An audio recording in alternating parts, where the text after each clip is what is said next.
Bismillahirrahmanirrahim. Assalamualaikum warahmatullahi wabarakatuh. Rabbi shrah li sadri wa yassir li amri wahlul 'uqdatam min lisani yafqahu qawli. Perkenalkan, nama saya Stevi Yuda dengan NIM 29024500045. Saya mahasiswa Pancasakti Bekasi. Dan pada kesempatan yang berbahagia ini, saya akan sedikit membahas mengenai salah satu tema dalam mata kuliah promosi dan pemasaran yang dengan dosen Bapak Purwanto Eskom MM. Baik, tema yang saya bahas pada kesempatan kali ini adalah dengan judul branding. Branding is identity, perception, and emotion. Kita akan bahas secara lebih dalam lagi. Ya teman-teman dan Bapak Ibu sekalian, tadi pada pembukaan saya sedikit bicara mengenai branding. Branding yang berarti kita bicara soal identitas, lalu persepsi bagaimana orang menilai produk kita, dan terakhir adalah emosi. Dan pada sekarang kita bicara mengenai lebih dalam lagi ya. Mungkin bisa dibilang branding itu diawali dari sebuah logo gitu. Logo yang kita menggambarkan bagaimana produk kita bicara gitu. Dari logo itu bagaimana kita memberitahukan kepada customer seperti apa produk kita. Next step, setelah kita bicara logo, berjalannya waktu kita akan bicara soal reputasi, gimana kita menjaga kualitas dari produk kita, bagaimana customer nyaman dengan produk kita, lalu seluas apa produk kita dibutuhkan oleh khalayak banyak. Nah, disitulah muncul tentang persepsi dari produk kita. Kalau kata Jeff Bezos, branding itu adalah bagaimana seseorang bicara tentang Anda ketika Anda tidak ada di tempat. Semakin produk kita menjadi top of mind dalam khalayak banyak, maka semakin itu pula produk kita bakal menjadi pilihan dari masyarakat umum. Baik, kita masuk ke slide selanjutnya. Sekarang kita coba lebih detail ya, membahas mengenai logo. Bicara soal logo berarti kita bicara soal visual. Pondasi visual dari produk kita sendiri. Dari psikologi warna gitu. Pemilihan warna itu sangat-sangat berpengaruh terhadap persepsi orang menilai produk kita. Contoh ketika McDonald dia menggabungkan warna kuning dengan merah, artinya kuning itu berbicara soal mengenai kemakmuran. Sekarang kita coba lebih detail ya, membahas mengenai logo. Bicara soal logo berarti kita bicara soal visual. Pondasi visual dari produk kita sendiri. Dari psikologi warna gitu. Pemilihan warna itu sangat-sangat berpengaruh terhadap persepsi orang menilai produk kita. Contoh ketika McDonald dia menggabungkan warna kuning dengan merah, artinya kuning itu berbicara soal mengenai kemakmuran. Dan merah itu biasa terafiliasi dengan warna semangat. Lalu digabung dengan tulisan yang menarik. Tulisan juga sangat berpengaruh Bapak Ibu dalam bagaimana orang tertarik melihat logo kita. Seperti misal di logo Apple itu, tulisan Apple sendiri itu sangat jelas gitu. Bahkan orang tidak bisa baca pun mungkin tahu itu adalah produk Apple. Dan kemudian kita bicara mengenai konsistensi. Mungkin ada beberapa brand di dalam negeri, khususnya ya Indonesia gitu, yang logonya tuh nggak berubah-berubah teman-teman, Bapak Ibu. Mungkin kita bisa bilang seperti logo Kongguan, Nissin, itu dari waktu ke waktu mereka tidak pernah berubah. Tapi banyak juga perusahaan yang beradaptasi, tujuannya adalah untuk menyesuaikan dengan perkembangan zaman. Contoh seperti Pertamina, Unilever, Aqua gitu. Mereka beradaptasi. Secara plus minus mungkin punya apa? Plus minus mungkin punya ini tersendiri gitu. Mempunyai kelebihan dan kelemahan masing-masing. Misal kita bicara logo yang tidak pernah berubah gitu, artinya memang dia memposisikan diri kalau kami menjaga kualitas dan segala macam gitu. Tapi bagi perusahaan-perusahaan yang beradaptasi, menyesuaikan dan akhirnya merubah logonya, ya bisa jadi tujuan mereka adalah bahwa kami akan terus melakukan inovasi, perkembangan sesuai dengan kebutuhan masyarakat.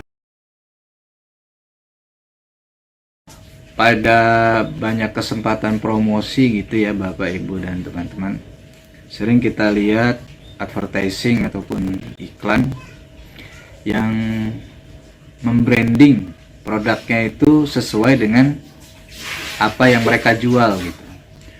Contoh ketika Aqua melakukan iklan di televisi, dia membranding ataupun memframe produknya itu adalah produk yang sangat berkualitas. Dia tampilkan di situ logo sidik jari, lalu gambar pegunungan, diikuti oleh warna kebiru-biruan gitu. Itu sangat mempersepsikan kalau dia tuh produk yang sangat alami, sangat presisi gitu, dan sangat segar dan sehat gitu. Nah, inilah kita bicara mengenai brand voice, branding voice, bagaimana kita bicara. Jadi ada beberapa metode gitu. Jadi segmentasi customer kita seperti apa, lalu kita pilih tuh gaya komunikasi brand kita seperti apa juga. Seperti misalnya kalau produk kita produk perbankan, finansial, mungkin cocok tuh kita gaya komunikasi formal. Atau apabila produk kita produk yang casual, contoh seperti otomotif, motor, mobil gitu, mungkin akan lebih cocok dengan menggunakan komunikasi secara casual atau lebih santai gitu. Nah, lalu metode selanjutnya adalah otoritatif atau friendly. Otoritatif dan friendly. Maksudnya kalau untuk misal produk kita asuransi, cocok tuh kita gaya komunikasinya yang terkesan tegas, ataupun yang friendly misalnya saat produk kita menjual obat-obatan gitu. Nah, mungkin akan lebih baik dengan menggunakan komunikasi yang friendly atau ramah. Dan selanjutnya ada metode humanizing the brand gitu. Jadi semakin komunikasi kita semakin bisa dipahami, nah itu bakal lebih bagus apapun produk kita. Jadi poin terakhir itu bagaimana pesan kita sampai kepada customer dan customer tuh bisa memikirkan gitu. Wah, tadi iklannya bagus juga tuh. Iklannya tuh apa yang saya butuhkan gitu. Jadi dari 3 metode ini mungkin Bapak, Ibu dan teman-teman semua bisa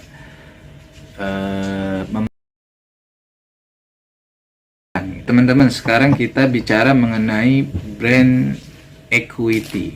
Equity maksud di sini adalah bicara mengenai rasa memiliki dari sebuah branding dalam masyarakat itu.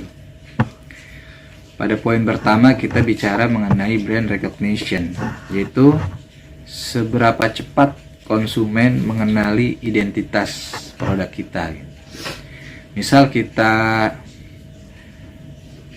di suatu tempat gitu, atau dalam perjalanan kita ke kantor atau gimana, nah tanpa mereka, di alam bawah sadar mereka itu, mereka ingat gitu produk kita.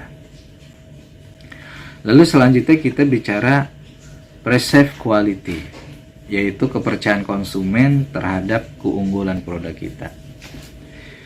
Nah, salah satu contohnya teman-teman, misal pada sepeda motor, gitu.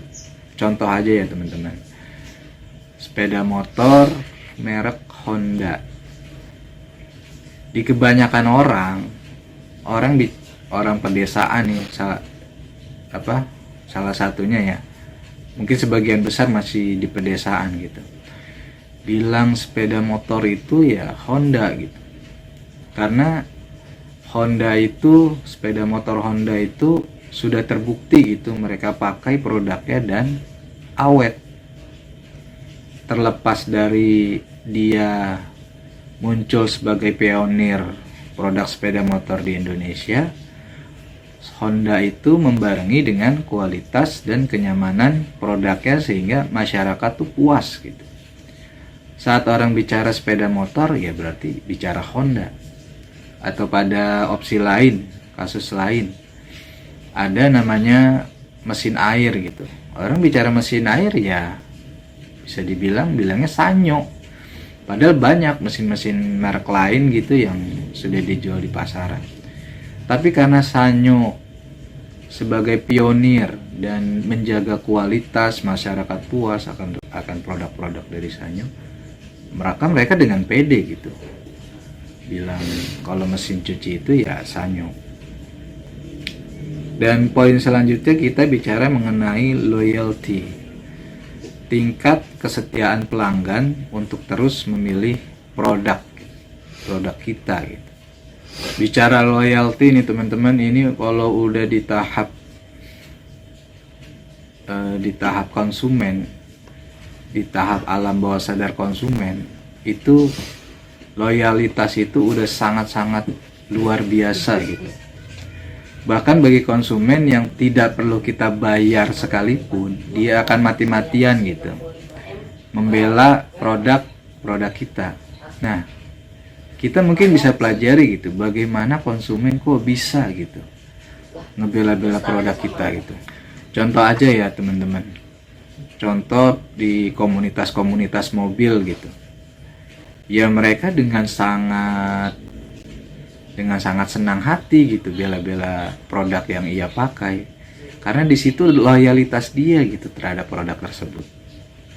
Nggak perlu dibayar, bahkan mereka menjadi kepanjangan tangan promosi dari perusahaan gitu. Nah, menurut saya ketika customer sudah loyal terhadap produk, yaitu udah sangat menjadi aset gitu buat kita menjaga branding gitu. Karena dengan sendirinya secara nature gitu, secara grassroots mereka udah ngebelain gitu produk kita. Nah, itu udah sangat luar biasa gitu. Makanya banyak perusahaan-perusahaan yang memberikan feedback ataupun hadiah gitu buat komunitas-komunitas yang memang benar-benar menjaga image dari perusahaan atau produk dari perusahaan tersebut. Terakhir adalah kita ngebahas mengenai segala hal positif yang diingat saat mendengar nama produk kita atau nama kita gitu. Ya sekarang kita bicara global, misalnya teman-teman, studi kasus seperti iPhone gitu. Orang lihat iPhone tuh udah nggak lihat harga Bapak Ibu dan teman-teman. Mereka lihat dari handphone Apple itu, iPhone itu, mereka udah bisa bicara gitu. Oh, iPhone ini secara kualitas bagus, secara ekosistem perangkatnya sangat terafiliasi, lalu menjadi brand yang kuat gitu, menjadi simbol gaya hidup gitu bagi lifestyle orang-orang. Dengan sendirinya gitu produk itu akan bicara terhadap pikiran kita gitu. Jadi saat Apple promosi itu dia hanya sifatnya mengadjustment aja, menambahkan aja. Padahal orang-orang udah tahu gitu produk Apple nih seperti apa. Ya bisa lain hal misalnya seperti Samsung, Huawei dan segala macam. Nah, inilah brand equity yang mungkin harus kita pelajari gitu. Kita harus lebih pahami pada kesempatan lain. Karena brand equity ini sifatnya tidak setahun 2 tahun, tapi lebih lifetime ya, lebih sepanjang zaman gitu. Branding in digital era. Artinya memang sudah zamannya digitalisasi dan kita harus bisa masuk ke promosi dalam dunia digitalisasi. Oke, pada poin pertama, two-way communication, yaitu kita membangun dialog gitu, bukan cuman memberikan informasi daerah. Nah, relate-nya itu pada pembahasan kita sebelumnya, ya banyak itu perusahaan yang memberikan penghargaan terhadap komunitas-komunitas karena mereka sangat loyal. Nah, ini salah satu bentuk two-way communication ya, komunikasi dua arah. Atau banyak juga yang pasti ya perusahaan itu membuka hotline customer service. Nah, itu tujuan dari mendengar dari keluhan-keluhan gitu customer seperti apa gitu. Nah, poin selanjutnya adalah transparency and authenticity. Maksudnya gini, menampilkan kejujuran untuk membangun kepercayaan yang nyata. Sekarang udah jadi umum ya Bapak, Ibu, dan teman-teman. Kita melihat banyak perusahaan yang mereka menyebarluaskan gitu bagaimana mereka memproduksi produknya gitu. Contoh seperti perusahaan otomotif, perusahaan makanan, atau yang mungkin kita sering kali lihat, contoh seperti produknya dari Mayora gitu, Le Mineral gitu. Mereka bilang kalau produk mereka itu dibuat dengan 100%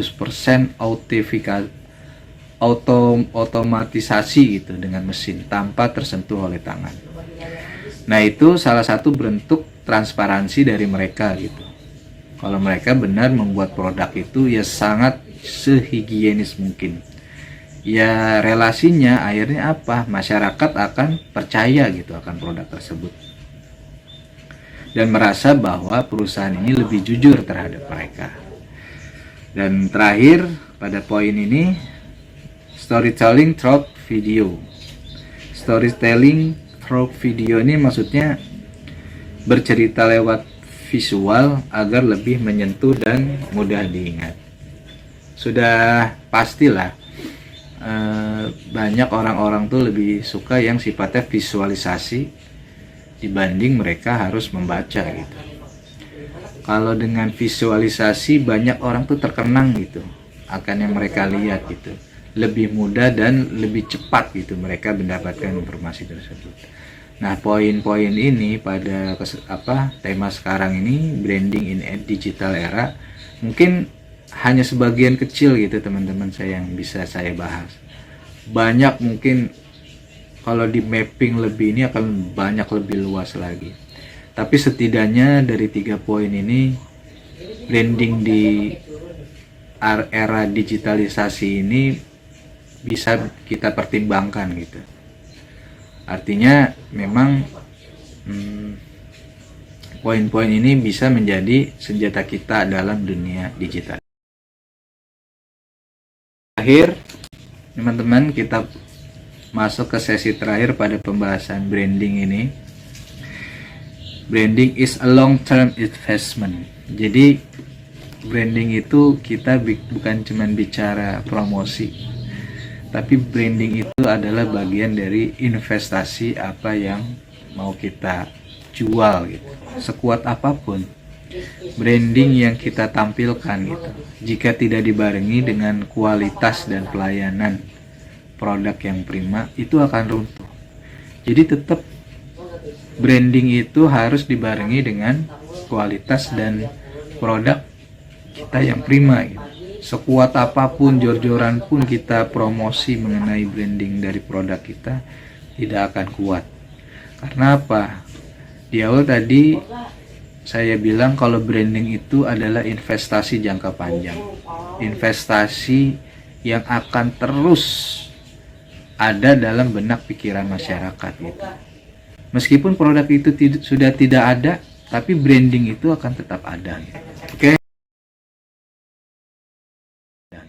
Oke, cukup sekian pembahasan dari saya, Bapak, Ibu, teman-teman mengenai tema branding. Yang pasti sangat banyak kekurangan, mohon dimaafkan, dan semoga apa yang saya bahas pada kesempatan kali ini bisa menjadi branding sendiri bagi diri saya gitu. Ya, mohon maaf atas segala kekurangannya. Kita mungkin ini hanya halaman depan gitu dari kita berbicara soal branding, tapi setidaknya saya bisa memberikan gambaran gitu kepada Bapak Ibu mengenai khususnya mengenai tema branding ini. Kurang lebihnya sekali lagi saya mohon maaf. Nul wal qalami wa ma yasturun. Wassalamualaikum warahmatullahi wabarakatuh.